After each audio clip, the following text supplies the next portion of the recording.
সচিবালয়ের মতো সমকাজের সমমর্যাদা এবং পদবি পরিবর্তন।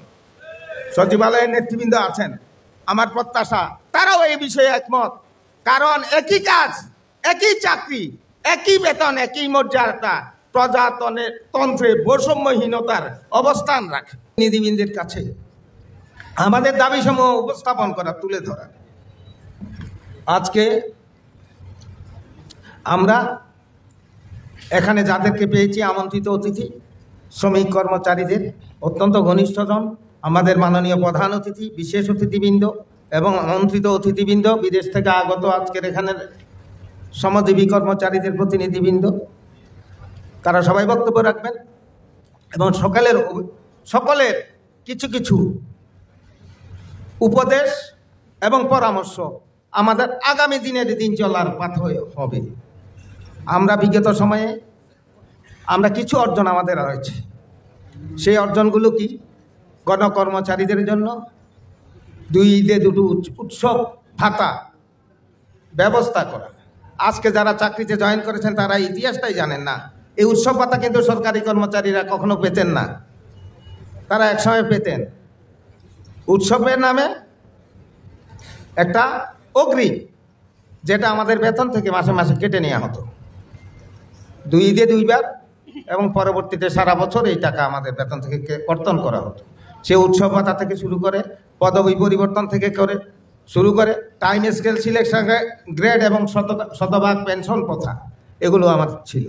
মাননীয় মহামান্য সর্বোচ্চ আদালত ইদানিং টাইম স্কেল সিলেকশন গ্রেডের ব্যাপারে একটা নির্দেশনা দিয়েছেন। আমরা সরকারের কাছে প্রত্যাশা করব অনতিবিলম্বে টাইম স্কেল সিলেকশন গ্রেড আদালতের নির্দেশনা মোতাবেক ফিরিয়ে দেওয়া হবে। আমরা প্রত্যাশা করব শতভাগ পেনশন প্রথা, যেটা চালু ছিল 2015 সালে জাতীয় বেতন কমিশনের সুপারিশে, যেটা বাতিল করা হয়েছে ফ্যাসিস্ট সরকারের আমলে, সেটা অবশ্যই পুনর্বহাল করতে হবে। আপনারা জানেন এই স্বৈরাচারী ফ্যাসিস্ট সরকার গণকর্মচারীদের কি পরিমাণ অত্যাচার নির্যাতন করেছে। এই বাংলাদেশ সরকারি কর্মচারী সমন্বয় পরিষদের কতিপয় বিভ্রান্তি ছড়িয়ে আমাদের কিছু লোককে ফ্যাসিস্ট সরকার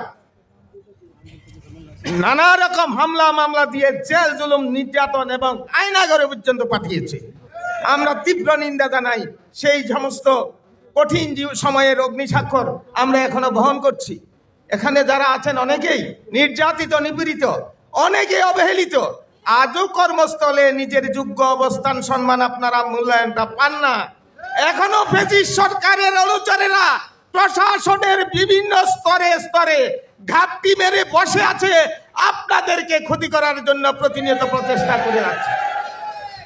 আমি আশা করব স্বৈরাচারী ফ্যাসিস্ট সরকারের কোন প্রতিনিধি জনপ্রশাসনের কোন স্তরে যেন আর আমরা দেখতে চাই না, আমরা যেন না পাই।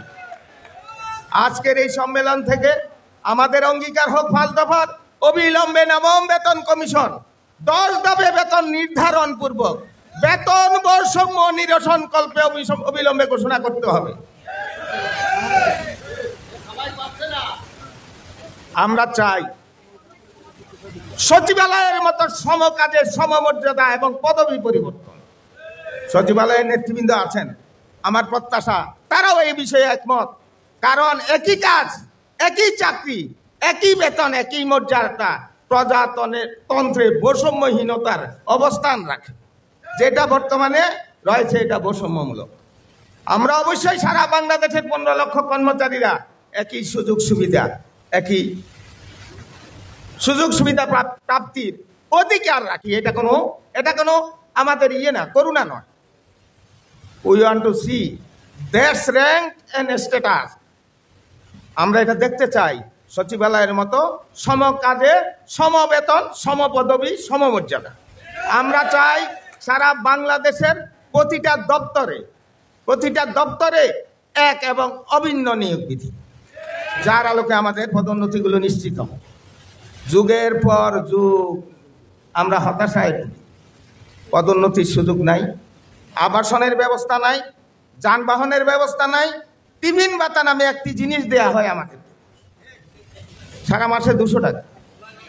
আমাদের এখানে অনেক ট্রেড ইউনিয়ন নেতৃবৃন্দ আছেন, জানেন বাংলাদেশ ব্যাংক অর্থ মন্ত্রণালয়ের পরিপত্র অনুযায়ী আমাদের ব্যাংকগুলোতে, রাষ্ট্রায়ত্ত ব্যাংকগুলোতে প্রতিদিন টিফিন ভাতা দেয় হয় 400 টাকা, আর প্রজাতন্ত্রের কর্মচারীদের সারা মাসে দেওয়া হয় 200 টাকা। 200 টাকা মানে প্রতিদিন 9 টাকা। 9 টাকা দিয়ে একটা সিঙ্গারা পাওয়া যায় না, এক কাপ চা পাওয়া যায় না, একটা কলা পাওয়া যায় না। এই সমস্ত বৈষম্যের আমরা অবসান চাই। আমাদের যাতায়াত ভাতা বলেন, আবাসন সমস্যা বলেন, কয়জন লোক আমরা সরকারি আবাসনে থাকতে পারি? আমাদের অবস্থান এবং চিকিৎসার ব্যবস্থা, আমাদের সন্তানদের শিক্ষার ব্যবস্থা কোনোটাই নেই। এই অনিশ্চয়তার মধ্যে আমরা জনগণের সেবা দিয়ে থাকি। আমাদের এই সেবার মূল্যায়ন যথাযথ প্রক্রিয়ায় হোক, আমরা এটা প্রত্যাশা করি।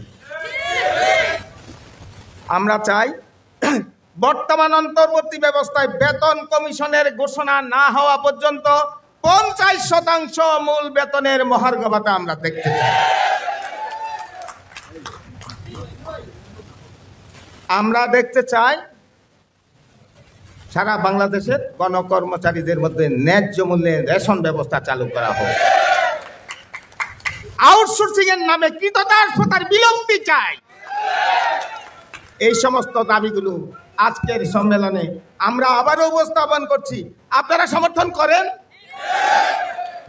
মাননীয় প্রধান অতিথি, বিশেষ অতিথিবৃন্দ, আপনাদের মূল্যবান সময় নষ্ট করে আমাদের জন্য এসেছেন ভালোবাসা দিতে। আমরা অকুণ্ঠ চিত্তে, কৃতজ্ঞতার চিত্তে আপনাদের এই আগমনকে স্বাগত জানাই। আমাদের প্রাণের অনুভূতিটুকু যেন আপনারা ধারণ করেন, লালন করেন, এই প্রত্যাশায় আগামী দিনে আমাদের আরো বলিষ্ঠ কর্মসূচি বাংলাদেশ সরকারি কর্মচারী সমন্বয় পরিষদ পালন করবে জাতীয় এবং আন্তর্জাতিক ক্ষেত্রে।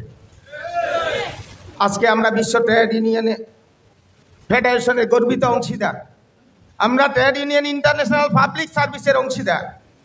তার কারণে সারা বিশ্বের 30 মিলিয়ন গণকর্মচারীদের সাথে বাংলাদেশ সরকারি কর্মচারী সমন্বয় পরিষদের সংযুক্ততা আছে, সংহতি আছে। এই নেতৃবৃন্দে আছেন সবাই টিইউআইয়ের প্রতিনিধি, ডব্লিউএফটিইউর প্রতিনিধি। সুতরাং এই বহির্বিশ্বের সাথে আমাদের হৃদয়ের বন্ধন, আন্তরিকতার বন্ধন আগামীতে আরো সুদৃঢ় হবে।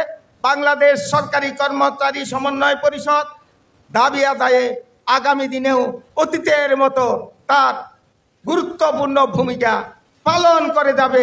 জয় হোক মেহনতি মানুষের, সকলকে ধন্যবাদ। জয় হোক মেহনতি মানুষের। Long live TUI public service, long live Bangladesh government employees coordination council, long live Bangladesh সরকারি কর্মচারী সমন্বয় পরিষদ। জয় হোক মেহনতি মানুষের। আপনাদের সবাইকে ধন্যবাদ। সরকারি চাকরিজীবী কর্তৃক পরিচালিত মহার্ঘ ভাতা ও নবম পে স্কেল নিয়ে শতভাগ সঠিক তথ্য প্রকাশকারী একমাত্র ইউটিউব চ্যানেল এটি। সর্বশেষ সঠিক আপডেট তথ্য পেতে চ্যানেলটিতে লাইক, কমেন্ট ও সাবস্ক্রাইব করতে ভুলবেন না। ধন্যবাদ।